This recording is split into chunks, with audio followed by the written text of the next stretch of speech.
Good afternoon. Welcome to the World at Noon. I am Temitope Olajuwola. In Nigeria, EFCC debunks striking out Metu's alleged 400 million naira money laundering case. Death toll of Ebola pandemic hits 23 in Uganda. Ukraine separatists referendums draw to a close as fighting rages.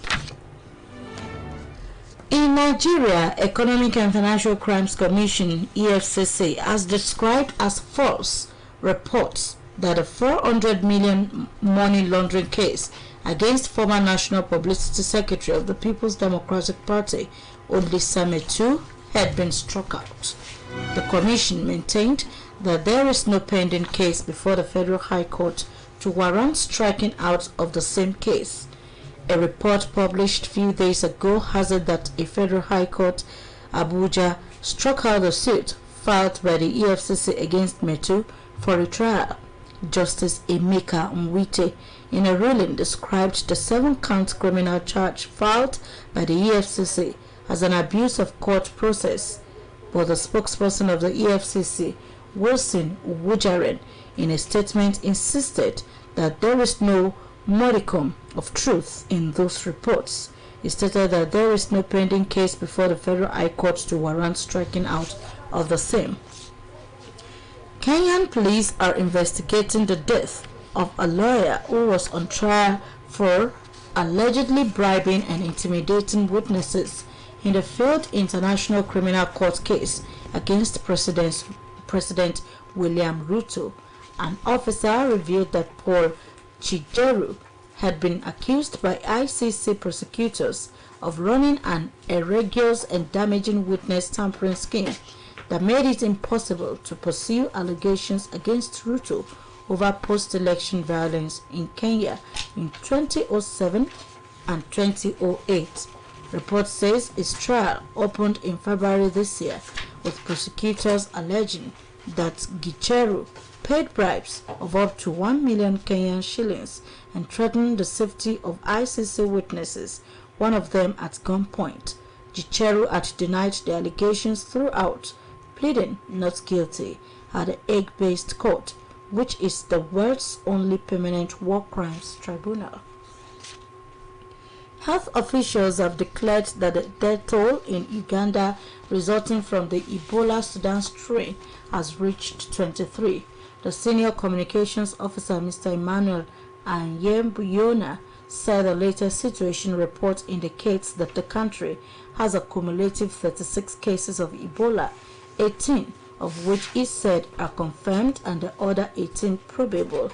The Ebola task force officials in Mubende district, the epicenter of the outbreak, revealed that 5 out of the deaths have occurred at Mubende Region Referral Hospital, where they have set up an isolation center, while the other cases were registered from the community.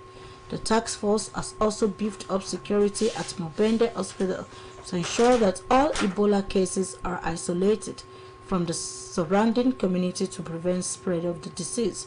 Meanwhile, a spot check in public places such as markets in Mubende revealed that many people are not heeding the government's calls to take measures to prevent the spread of the Ebola virus.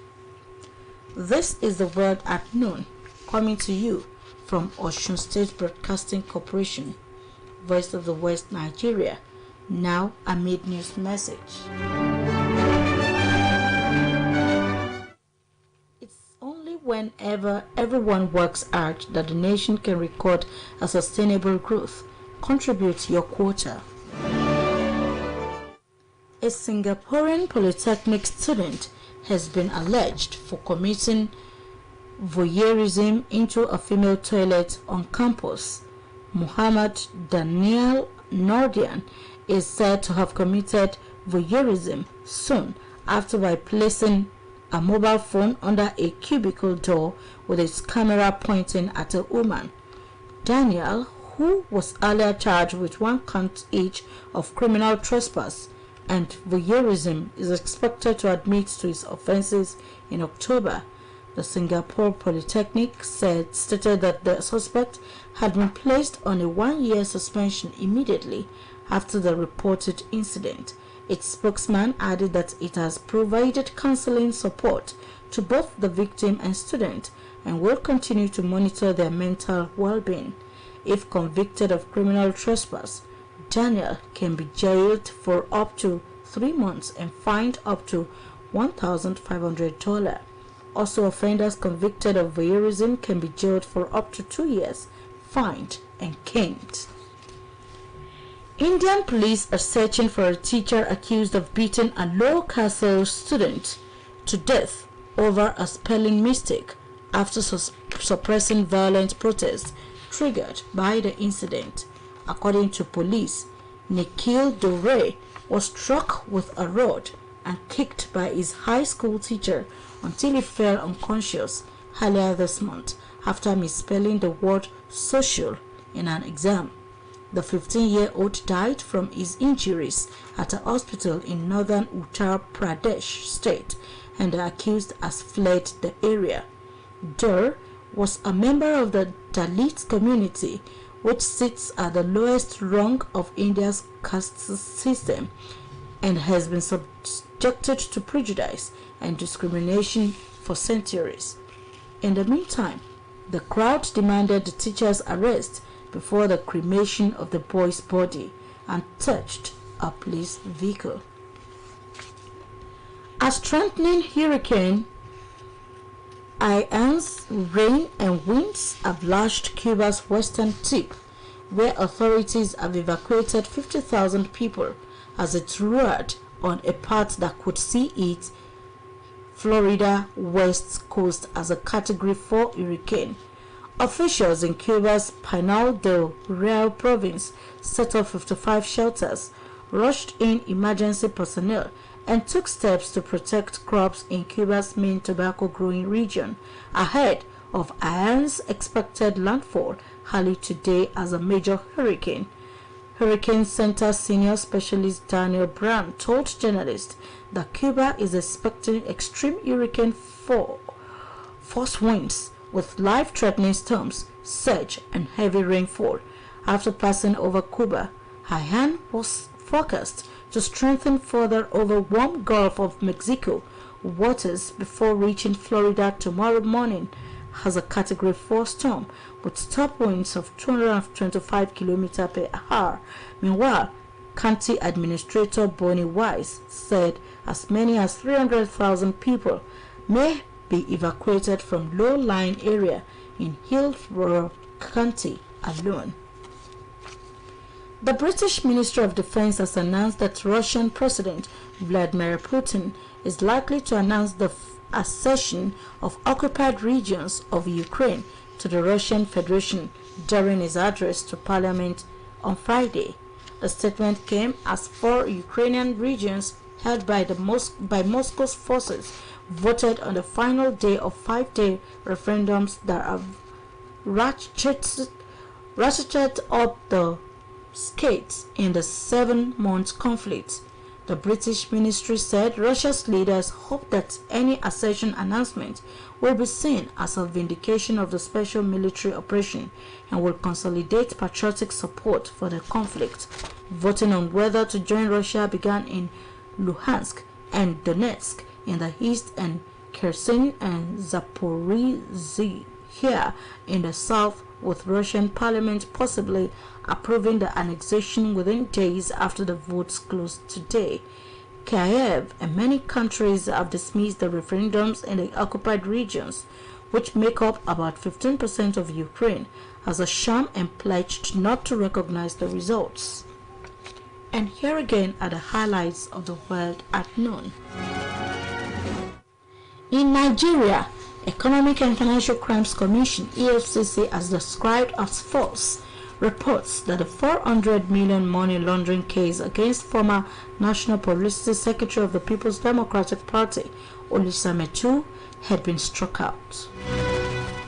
Health officials have declared that the death toll in Uganda resulting from the Ebola Sudan strain has reached 23.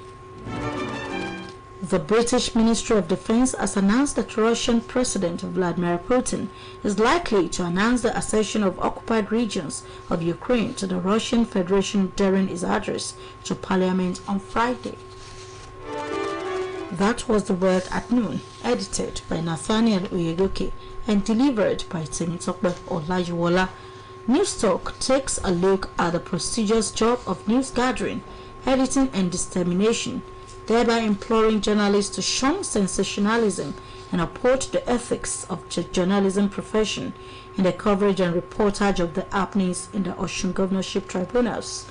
The piece was written by Saheed Adeboje of our reportorial beats.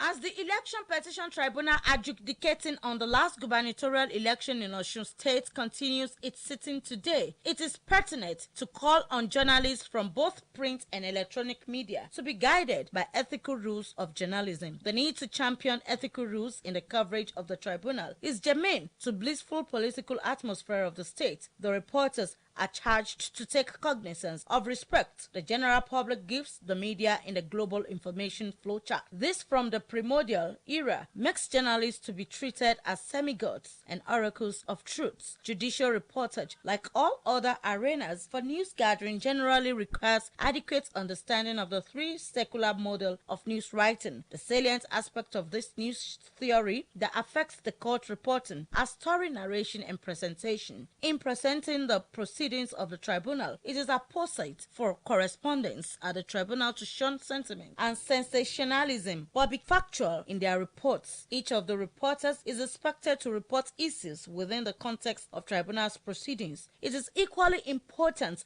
for tribunal to master their narrative techniques in order to properly inform the general public the events that transpire at the tribunal every day. It is important that the leadership of Nigerian Union of Journalists in Osun State closely monitor the coverage of the tribunal and ensure that all quacks are restrained from the get rid of the profession, the jobless, who see journalism as a restitute. News Talk posits that the journalists covering the Election Petition Tribunal should resist the temptation from any group of individuals who might want to make them a puppet for propaganda. In the same vein, News Talk also calls on the owners of media industries to look beyond political sentiments in their broadcast of tribunal proceedings, as doing so could impair on the growth and development of the state. News Talk also implores the general populace to always identify media with quality contents in order not to be misguided by misinformation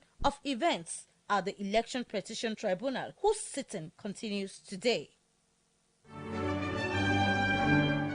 That news talk, which premised on the need for journalists to be factual in the reportage of Osun State governorship tribunals and every matter before them, was written by Saheed Adeboje of our reportorial beat. For more about us, visit www.osbcng.org. Thanks for listening. Good afternoon.